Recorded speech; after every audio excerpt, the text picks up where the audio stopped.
I love building bikes, but what I really love is building parts bin bikes.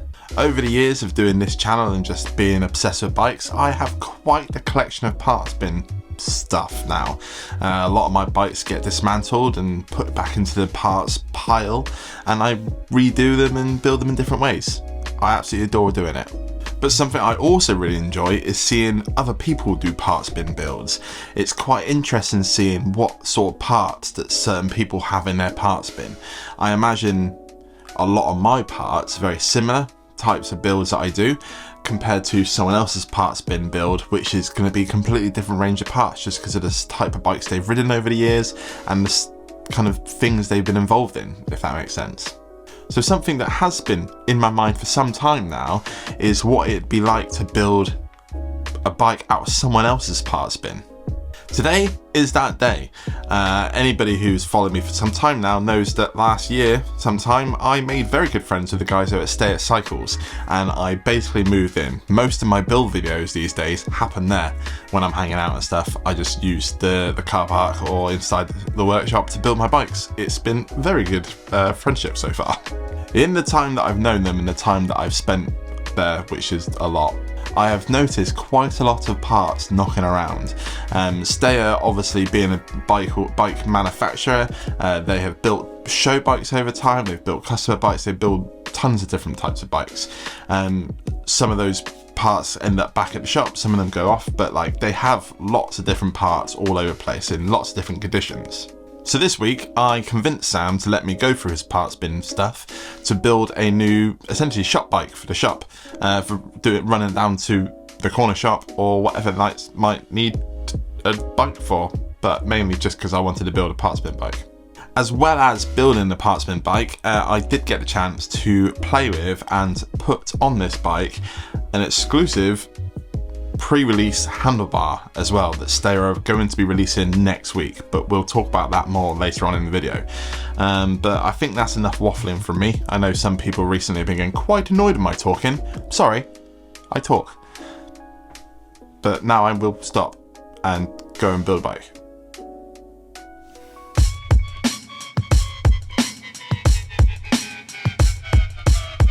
So this is the frame we're starting with. This is a very early version of the UG, which is one of these. This one was built up way back when for reviews and stuff like that, but also Sam rode it for quite a while as well. It's been in storage for a while, so the decals are kind of coming off, and this is, they actually paint the logo on now, but this is way back when it was all decals and stuff. This is just a part of the decal that you can see because it's all scraped off over time. It's got some dirt here and there and some cosmetic wear, but everything is pretty solid still.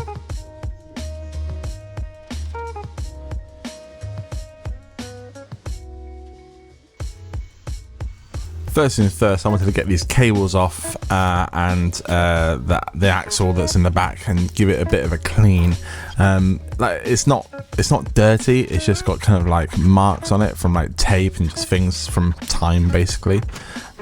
It was wet and cold, so I didn't really fancy getting a full bucket of water and stuff, so I just used some of the bike cleaner from Juice Lubes and then just rag and just kind of like washed it. I said it's microfiber cloth actually, it's a bit better than a rag, and just kind of give it a bit of a clean just to get some of the worst stuff off.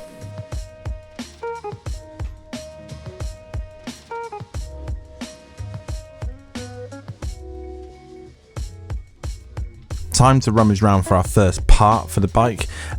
We need a seat collar. There is definitely some Hope ones and up here. I was pretty certain that this next one was the right size, and when I took it over to the bike I was correct, which was pretty cool. I saw in one of these boxes the other day a Brooks saddle, and it was attached to a seat post, and if I'm right, here we go, I'm pretty sure this is the right size seat post, but also we have a saddle now as well. I'm not sure if the silver seat post goes with the rest of the build, but we'll see.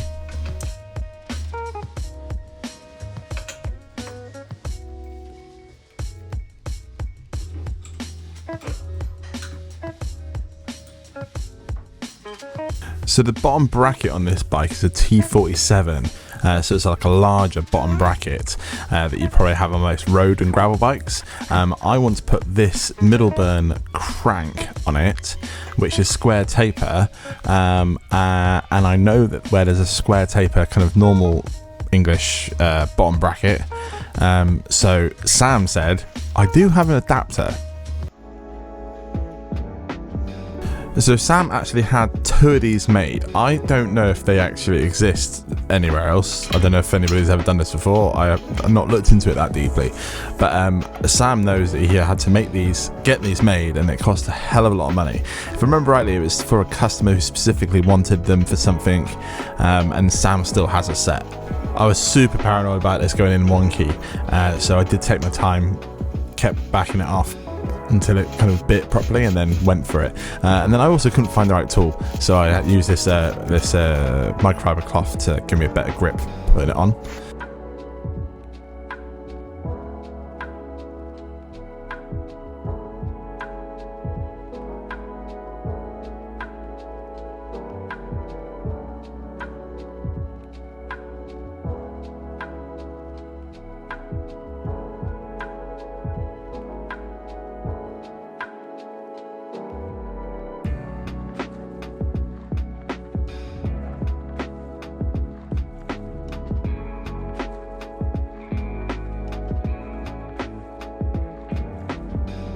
The chainring on that Middleburn crank is offset, so it gets a little bit too close to the frame. So I was just double checking in the parts bin to see if I could find any other cranks, but it was no good. So we're gonna have to work it out later on. You'll see what I mean kind of when this is tightened up, but that chainring is millimeters away from the frame, and then later on I do realise that the chain line is completely out as well. Sam did find me a chainring later in the day, but I haven't put it on there yet, but you will get to that. We'll get to that. Now let's sort the headset out. Sam has this trick, and I think most people will have this trick in their own workshop, but he basically, if you ask him for something, he'll know where it is, but it might not be in one place, it might be in 17 places. This headset was a prime example of that, because we want to put a 1/1/8 kind of straight down fork on it. We needed a headset reducer for the bottom, so it was a little bit fiddly. Sam basically just hunted around and found it all basically in the end, which was very impressive, I must say. Instagram followers would have seen this already, but this is the crusty ass fork we're putting on this bike. This is another one of those parts that's been sat in the corner of the workshop for months, and every time I look at it I'm like, that's my kind of fork, I need that on a bike. It has a very crusty, damaged star nut in the top with a snapped off bolt. If it wasn't for the snapped off bolt I'd just use it, but we need to take this out so we can put a new one in really. I basically just used the grab a big Allen key and hammer method to get it out. It took a while, as you're going to see, but I'm interested to know what you would have done. I've had star nuts kind of a bit battered and bent, so I've pulled them out in the past, but I've actually screwed a bolt in and then kind of wrenched it out that way, but because it had a stuck bolt, not as straightforward. So how would you have done it? Put it in the comments below. I'm keen to hear. Keen to hear. In the end, after smashing it a bunch from the top, I basically used the big long pole, stuck it in from the other end, and just pushed it out really easily in the end, which I think I got lucky with. While we're kind of smashing things in, this is my star nut tool, which is a headset, bolt and top cap. I use the top cap essentially as a hammering device to kind of get that star nut completely flat. It's quite hard to do because you end up smashing your fingers a few times, but I keep going to buy an actual star nut tool, but this just works. It takes a little bit longer because you don't want to smash your fingers, but it works. Do you rate this hack?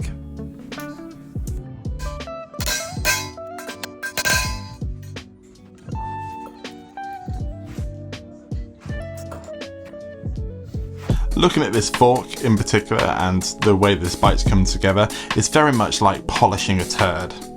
And by the time I finish this bike and it's all built up and ready to ride, I think the bike will be not safe for work and maybe inappropriate to view. But all in all, at the end of the day, what we've achieved is we've saved another bike, and I think we should save our bikes.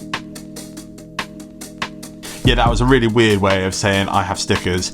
Those are the 3 stickers that we have available at the moment. There's a couple of 1 or 2 of a few other stickers, but we are down to not a lot. I am working really hard on a fresh new set of stickers.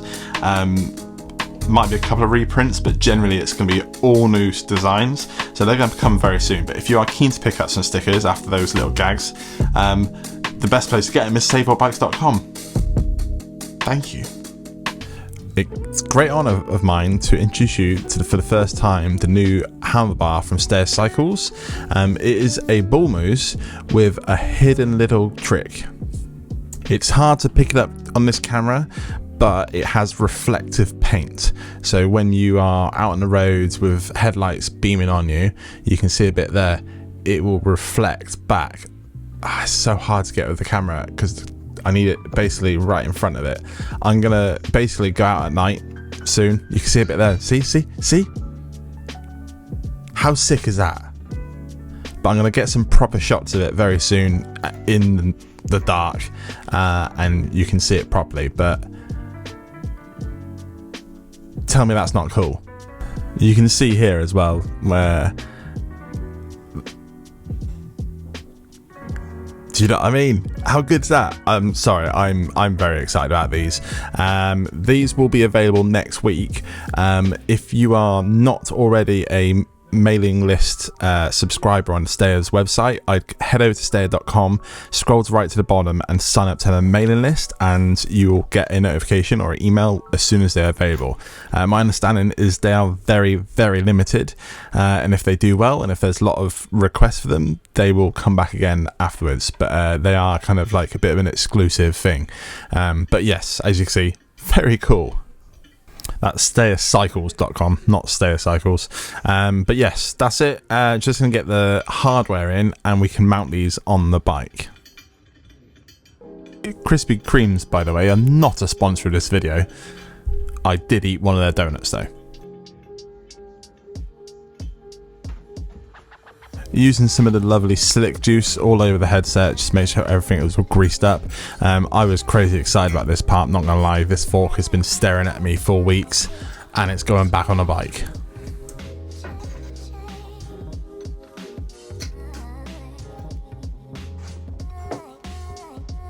Anybody with a keen eye would have noticed then that the actual top of the fork was super rusted, and I was struggling to get the stem on, so I took it all back out again and give it a good sanding down, and now it's all smooth and better.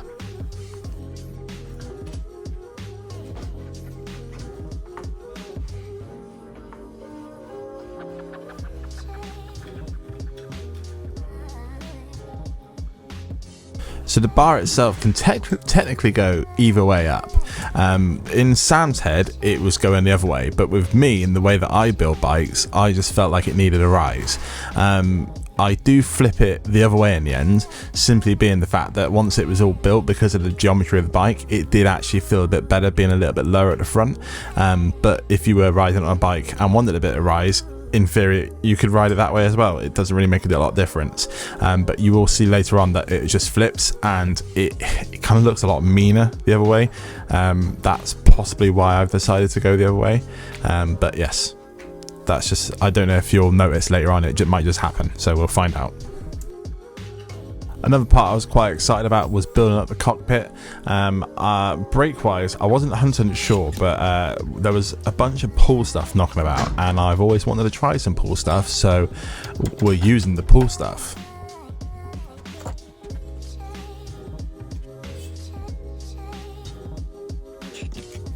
For the grips, it's an easy one, def grips. I actually have some of my parts knocking around this place as well now. On the pegboard that I also found these collars, the blue just wasn't going to work. So replace these collars for black, or replace the blue ones for these black ones, and it'll be perfect.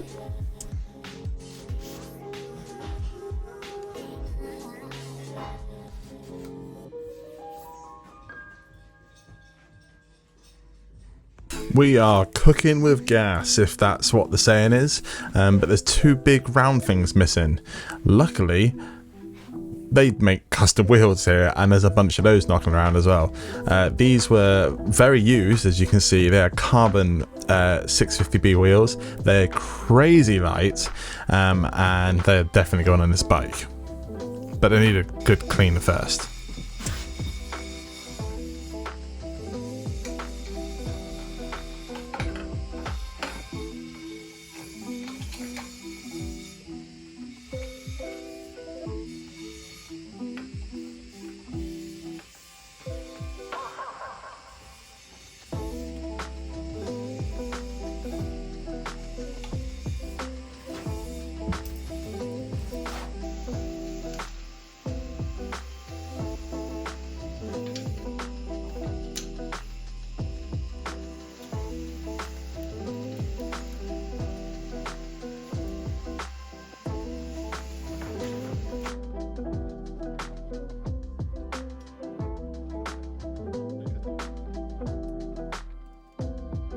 So the last thing we need to add are brakes. You saw this pull caliper earlier on in the video. There's another one upstairs, I believe. Is it? It looks like the crack. Was it from Breaking Bad? What was it? Meth. That's it. I should probably clear that up. Sam's eating some sweets. They're bright blue like the meth that was in Breaking Bad. That was all the conversation we had.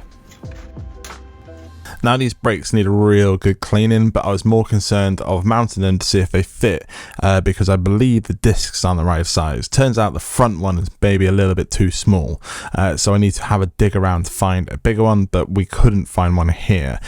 So I believe I have one at home, so I need to bring it in essentially. I also flipped the handlebars, like I said, and I do think they look a lot better. This just kind of feels right. I turned all the lights off as well and got another shot of them, and you can kind of see a bit better here, like at certain angles. It glows. It's sick. Very cool. Well, I suppose we should go and look at it.